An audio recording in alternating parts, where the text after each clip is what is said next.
Greetings. My name is Gary Gustafson. I'm president and owner of Preferred Marketing Programs. We're a consulting and training company.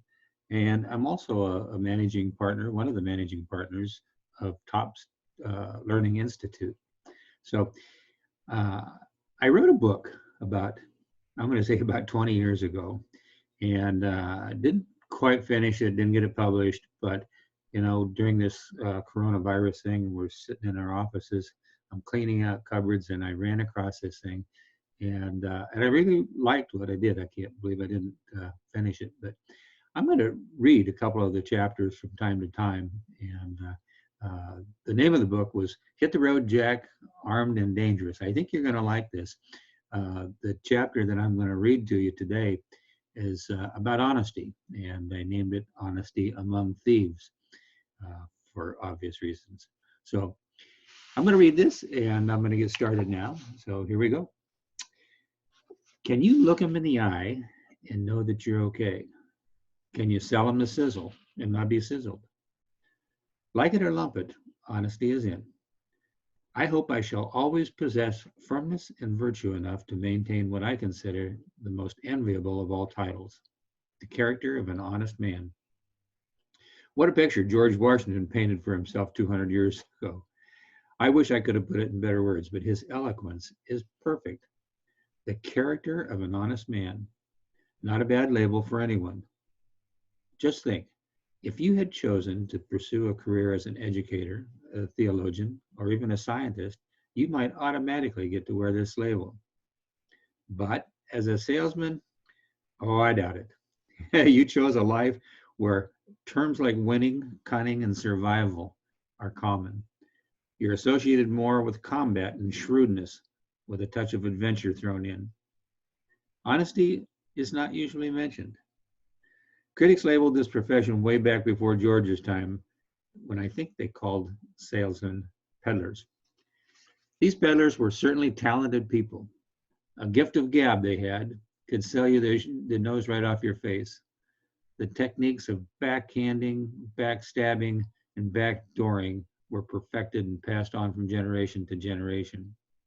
Unfortunately, these techniques are still around and used more often than not. This information isn't exactly new, and things aren't likely to change much in our lifetime. So, who wins, and what does honesty have to do with winning? Now, let's take a stab at figuring this out. There are two kinds of winning players in this game, short-term and long-term. The liar, the cheat, and the insatiable thief will oftentimes find short-term relief. But then it's over. They appear to be winners, but soon they are discovered and they move on.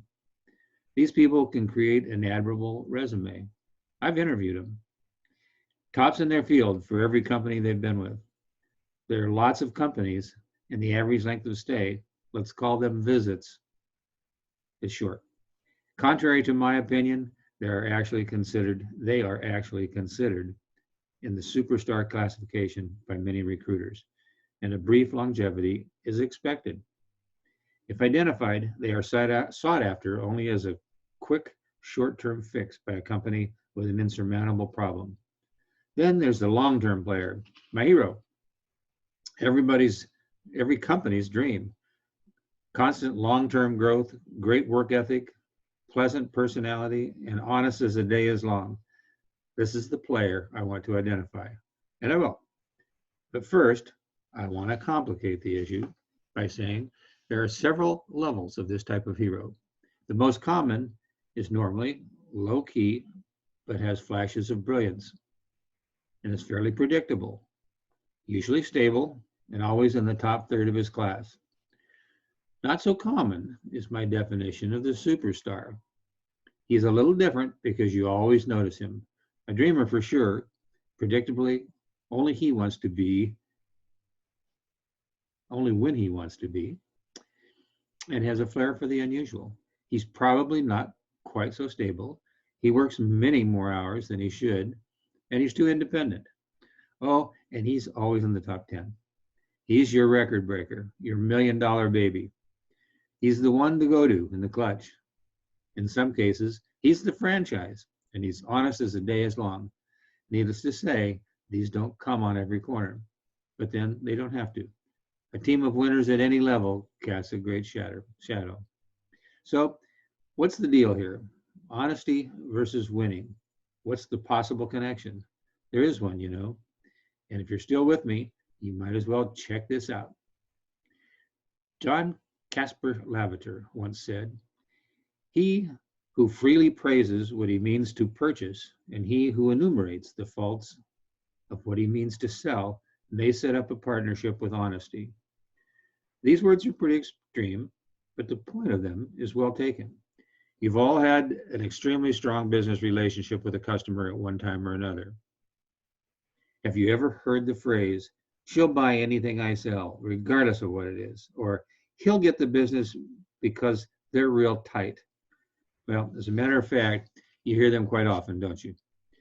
Friendship or no friendship, don't these situations should suggest some trust? Think about it. Trust. It's the biggest word in business is in friendship. It means a lot more than a contract or a handshake. And it sure as heck means a lot more than a business lunch, tickets to a ball game, or a free trip to some boring manufacturing plant. My next question is pretty obvious. Where does this trust come from? Is it possible that it develops from an ongoing and honest relationship? Bingo. Let me paint a picture for you about the majority of salespeople who spent most of their lives being within themselves. It's not that they forget there's another side to the sale. It's that they are way too self-centered or just too stupid to figure it out. This may sound a little harsh, but why do you think so many companies place so much emphasis on listening skills and probing techniques? I'll tell you why. It's because they can't ram it into all those thick skulls out there that there really is going to be someone else in the room during a sales call. You can train a sales team for a week straight on these skills, and the minute they get in the field, 9 out of 10 of them at the first opportunity will take over a sales call and forget that what a closed mouth is about. If I'm right, and I am, that means in 9 out of 10 calls, or at least for 9 out of 10 salespeople, there's no possibility of building an honest relationship. Pretty sad, huh? It's no revelation that relationships are built on mutual understanding. Everyone knows that. So what's so difficult? Well, it's hard to change old habits. Look at the golfer who can't keep his head down when he swings. He concentrates and he concentrates on keeping his head down, walks up to the ball, swings and picks his head up the minute he starts his downswing. He steps back and he says, "Why in the hell do I keep doing that?" Well, they make golf equipment to correct that. For you golfers, you know the painful looking piece of apparatus I'm talking about. Unfortunately, no such animal exists for the salesperson. But there is something that will work if you're serious enough about your long-term future to make the effort. And you can practice it in any arena, whether you're at home, work, the Sunday barbecue, or just hanging out somewhere. Let's call it getting in touch. Even though your personal life and your business life are usually miles apart, your personality and the way you treat people shouldn't be any different. Learn to get in touch with all of these people that you come in contact with, regardless of whether they're family members, friends, business associates, or critters of another variety. I don't think any of you have that special capacity for reading minds, so it's not just okay, it's necessary to ask questions and actually listen to the answers. Somewhere in most dialogue, there comes a time when statements are made that require certain follow-up. Here comes the key to your world. Are you ready? If you miss this, go back to the start. Commitment. Holy smokes. Do you know how many are made in a day? You all make plenty, but that's great. It's one portion, albeit an easy portion, of an honest relationship. Beecher once said, "I don't like these cold people, precise, perfect people, who in order not to speak wrong, never speak at all. And in order to not to do wrong, never do anything."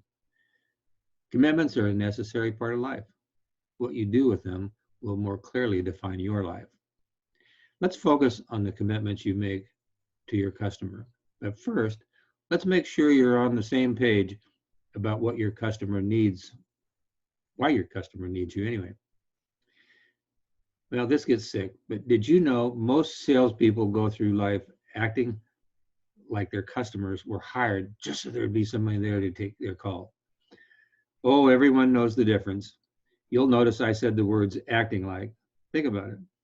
Aren't you just a little irritated when you call and the person you expect to see, when you make a call and the person you expect to see is in a meeting and they promised that they would be there? You've probably never said, they need my product now. I can't believe they won't see me for 2 weeks.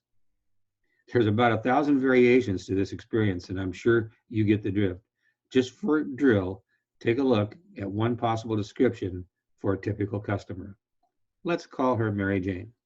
First, Mary Jane was hired, believe it or not, to perform certain functions on location, and nobody told her you were alive. It just so happens that one of her responsibilities happens to include the decision making on what products to use within her department. Mary Jane is bright and can be very well respected in her field. Unfortunately, like all of her peers around town, she really only knows the products she was trained with. However, she's real lucky. She's got over 500 salespeople knocking at her door to tell her everything she needs to know. God forbid, if that isn't a frightening thought. Well, the fact is, she needs to learn about all of the products available, so she opens herself up to a few choices. She can listen to those above her, those below her, or those in a similar position all around town, or she can open her doors to what she thinks are vultures and get her education in the way of presentations. Well, if she does the latter, which she probably will do to some degree, what do you think is going to happen? You don't suppose she's going to judge people first, do you? Oh, there's a real good chance that she will. Loudmouths out on the first go around. It always happens that way. It's like interviewing to see who gets to come back. And some will get to come back. And how will she choose which ones? Well, I think we're at the point where it all comes together. Mary Jane is about to make some decisions about people, and your future is about to be in question. There is no question that your company name and product awareness will be in the back of her mind, but more significant now will probably be her perception of your honesty, integrity, follow up, and your association with commitments. This is certainly where friendships begin. The best thing in the world the best thing in the world that could happen to Mary Jane would be to find someone that she can rely on, someone that she can afford to make commitments and keep them. There are exceptions to every rule, but I can tell you that people still buy from people, and they always will. If you have any common sense, you'll understand exactly what I'm saying. If your company has just developed the finest product known to man, there will be salespeople that fail with it because of their own personality. This business is so great, though, you always get to decide whether you make it or not. In case you've drifted slightly during this stirring message, please read the following rules. In my case, please listen to these following rules to survive and prosper in the field and stay in the game. Number one, if you can't deliver, don't promise. If you can't promise, tell your customer you can't promise. When you make a commitment, keep it, even if it's just to be on time. If you don't learn anything else, you better learn this one. I know a superstar that throws out commitments like candy early in a new business relationship.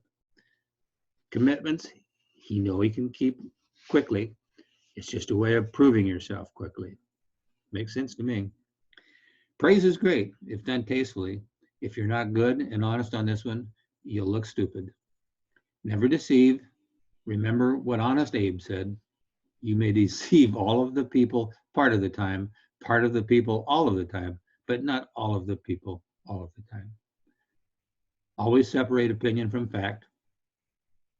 Socrates, being asked the way to honest fame, said, study to be what you wish to seem. I use this a lot because it says it all. Others don't judge you by how much money you make. They tend to judge you on the things you do to make your money. A good heart, benevolent feelings, and a balanced mind lie at the foundation of character. Other things may be deemed fortuitous. They may come and go, but character is that which lives and abides and is admired long after its possessor has left the earth. A man by the name of John Todd said that. Okay, that concludes my episode here. And I hope you enjoyed it. And I hope you'll stay tuned the next time we're on board. Thanks.